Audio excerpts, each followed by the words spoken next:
afternoon, welcome as we Army prepares to take on Bucknell Saturday at Mikey Stadium. Game time is noon. Game will be broadcast by CBS Sports Network as well as the Army Sports Network. Reviewing today's procedures, Coach Monken will begin with an opening statement. We'll take questions from those gathered here at Noack Auditorium. We'll take a round of questions from those on the phone. At this time, it's my pleasure to introduce the head coach of the Black Knights, Jeff Monken. Good afternoon, everybody, and just get prepared for this game for Bucknell. Realize that there's a lot of things we need to improve on after Saturday's game. Just Duke did a great job, and give them credit. They did a terrific job blocking us. We struggled to get off the blocks at times, and certainly in offense, just putting the ball on the ground didn't help ourselves. We put ourselves in some bad situations, and didn't get all the blocks that we needed. And had we done that, we would have moved the ball more effectively. But that was a good football team, and it's a little humbling to go through that and experience that, and for our kids to get beat like that. And sometimes, if you play long enough, it's going to happen. But there's a lot to learn from it. I thought there were some positive things that we saw in the film. Certainly not enough, and some things that we know we drastically need to improve. And we got back to work on Sunday, and I was happy with the effort of our guys and the way they came to practice and ready to go. And I think they recognize that we've got a ways to go. So we're going to do the best we can to prepare for Bucknell, and we're going to be glad to be back home again for our homecoming game. That's always an exciting game for everybody, and one that I think our team looks forward to. Go ahead, Joe. Yeah, Coach, when a game like that occurs, isn't the urge to just say, "I'll forget it. Let's just not even worry about it. Let's move on to the next week"? You say you took lessons from that game. What lessons could you possibly take from getting beat that bad? Well, one is the urgency to take care of the ball, and to make sure that when we make a pitch, that there's a guy there to accept the pitch. And when we're handling the ball and reading the option, that we don't have to make a perfect play. And I think that probably at times our guys are just they want to make the right play. They want to get the right guy the ball, whether it's the B-back carrying or them carrying it themselves or pitching the ball. And sometimes it's okay just to hand the thing off and be wrong. And sometimes that's a 0 yardage play or a 1 yard gain, but it's certainly better than trying to make the perfect read. And if the guy's kind of halfway in, halfway out in terms of your read, and you end up pitching it on the ground, or you're getting the ball slapped out or eating it and getting a 3 yard loss, that's certainly more costly. So some things like that, and just I think our guys that handle the ball, that do carry it or catch it, to just be to always be conscious that it's awfully important for me to hang on to it, and when I give the other team an opportunity that they wouldn't have had, it can really cost us. And the week before against Penn State, we put the ball on the ground 7 times, right, and we're in the game. We got a chance to win it at the end. And Saturday, we put the ball on the ground 7 times, and they blow us out. And that's really what ought to happen when you turn the ball over, or put the ball on the ground that many times. And we didn't turn it over every time, but each time you put it on the ground, it's a negative yardage play. It's a play that it's just a 0 play. And so that sense of urgency's got to be there. Speaking of that, 2 weeks in a row, whereas before, excuse me for pulling my age, but going back all the decades, every now and then Army football seems to hit this spate of fumbleitis, and for a while it goes away, and now it seems to be back. What do you do about it? Can you do anything special, or do you just keep doing it? Practice. And it's not any different than we've done for many, many years. And it's not fumbling a kickoff, fumbling a punt. 2 weeks in a row we dropped a punt and recovered it ourselves. We dropped a kickoff, picked it up ourselves. We practice catching kicks and punts every single day, including game day in practice and game day. So, that's just something that we've got to do a better job with fundamentals. There's a fundamental to catching the kick, and certainly that breaks down when you drop those. Some of the pitches have been a couple got batted out. We had one slip out of our hands against Penn State. We tossed the ball into an outside blitz on 4th down on Saturday, and the guy he timed up the snap count and came screaming across there and knocked the thing out as it was getting caught. It wasn't not too many of our fumbles are contact fumbles. There's not many where we're carrying the ball and they just come and punch it out. They're happening on the exchanges, whether it's the center quarterback exchange, it's the mesh between the quarterback and the B-back, it's a pitch. Not many are happening where somebody's just getting it knocked out, and I think that's a positive. The one toss to John Trainer that went on the ground, John thought it was a different play. John was supposed to accept the pitch, and he thought it was a play-action pass, and so he just ran by it, wasn't even looking for the pitch, and we tossed it on the ground. So things like that, that certainly that costs you a bunch of yards right there, and it's a silly, foolish mistake that shouldn't happen, but it did. And I don't know that it's an issue with hanging on the ball. It's an issue with exchanging the ball. We're going to do a better job of that. Okay. What's the quarterback situation this week?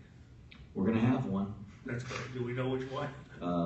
Do we think they both will be ready? So not sure which one's going to be the starter or not. Go ahead, Ron. Coach, with the turnovers, is it sometimes like after you committed 1, 2, 3, the guys get the yips a little bit like, oh God, I really better hold on to the football now, and then of course they're worried about it and that sort of thing? Well, again, it's not a hanging on to it problem. It's an exchange problem. It's twice we've fumbled the ball, once against Penn State, once this past week, with just the center quarterback exchange, snapping the ball to the quarterback. And that's just, again, the quarterback backing out of there too early, or the center doesn't always go the same direction. So the quarterback's responsible for knowing which way the center's going, so he can move his hands that direction when the ball is snapped. And sometimes they don't do a good job of that. Sometimes the center is taking such a big step because he's got a long way to go to block back on a guy that he leaves the ball a little bit short. And that's why it's so important that the quarterbacks know where he's going and move with him. The exchange between the quarterback and fullback, you want that to be clean and be clean every time. And last week, the fumble there on 3rd down against Penn State, AJ tried to pull the ball out, tried to pull it out too late, and the thing ended up on the ground. The pitch that fell out of his hand, the toss to Joe Walker on 4th down that got knocked out by them. That was just a great play by Duke. The toss to Trainer I already talked about, and we flipped it on the ground. And the two kicks in the last 2 weeks, I don't know. We got to do a better job of exchanging the ball from one guy to the other. That's part of our offense. Good, Ron. Go ahead, Sal. Coach, in the 4th quarter, was there any thought of bringing in Kaufman or Carter at quarterback just to get them some game reps? No. We were doing our very best to try to stay in the game and have our best guys in there, keep it respectable. It pretty much got to the point where it wasn't. They beat the pants off us, but we wanted to play the guys that we thought gave us the best chance.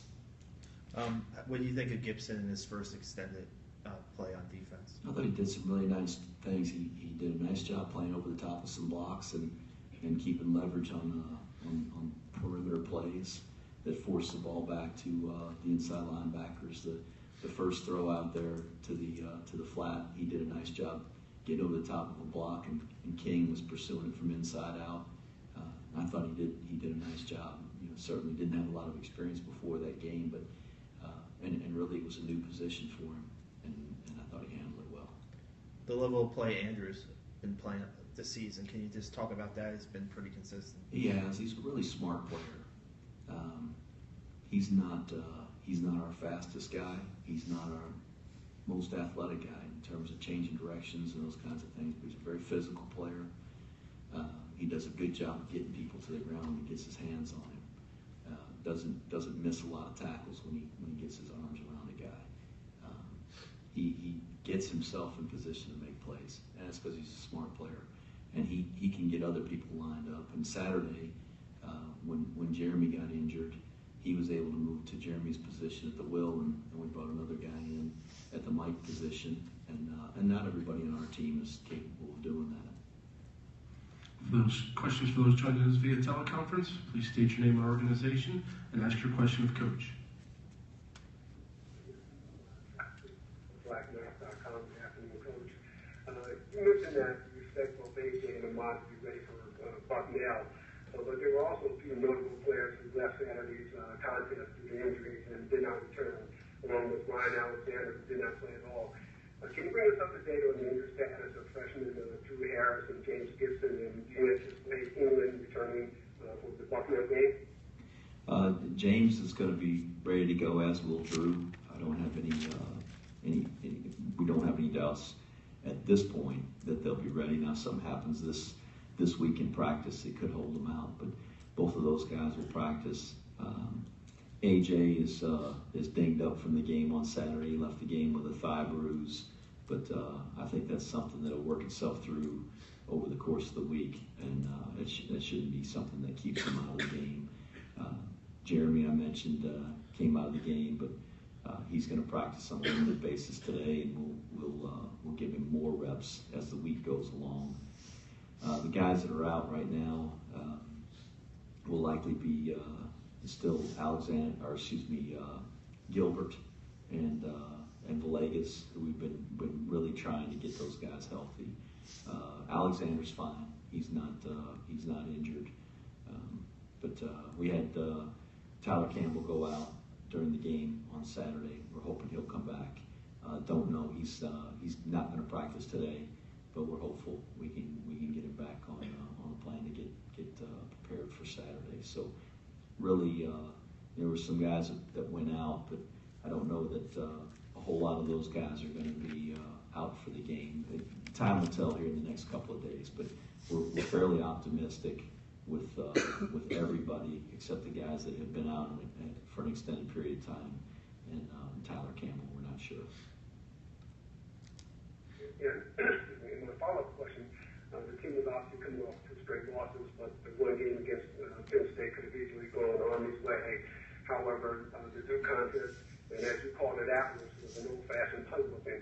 Have you been able to kind of measure the disposition of the team, including the coaches, in terms of being or getting focused for the task at hand, which obviously this weekend is Bucknell?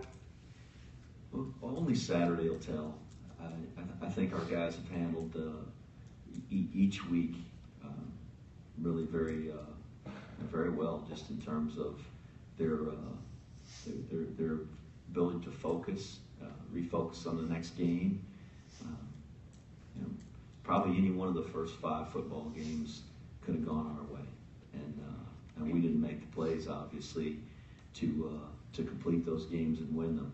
And we were disappointed after every single one of them, and certainly we were disappointed after this one. And a 44-3 lashing kind of knocks you back on your heels a little bit, but it still counts the same in the one-loss column. It counts as one loss, the same as losing a close game by 3 or 6 or 2 or whatever. And they're all disappointing, but it's our job to move on and prepare for the next one. And I think our guys did a good job on Sunday, and be able to kind of get that out of the way on Sunday. Talk about it, watch some of the film, try to learn from the good things and the bad, and just take it for what it is. Duke's a pretty good team, and we didn't play very well, and they beat the brakes off of us, and it happens to other teams too, good teams. And you watch the scores this past weekend. There's other good teams that lost, and some got beat pretty bad, and I'm sure they feel bad too. But got to come back to the next one, and this week's an opportunity to play again, and we're going to work our very hardest to try to get a victory. And I think our guys came with that attitude, and our coach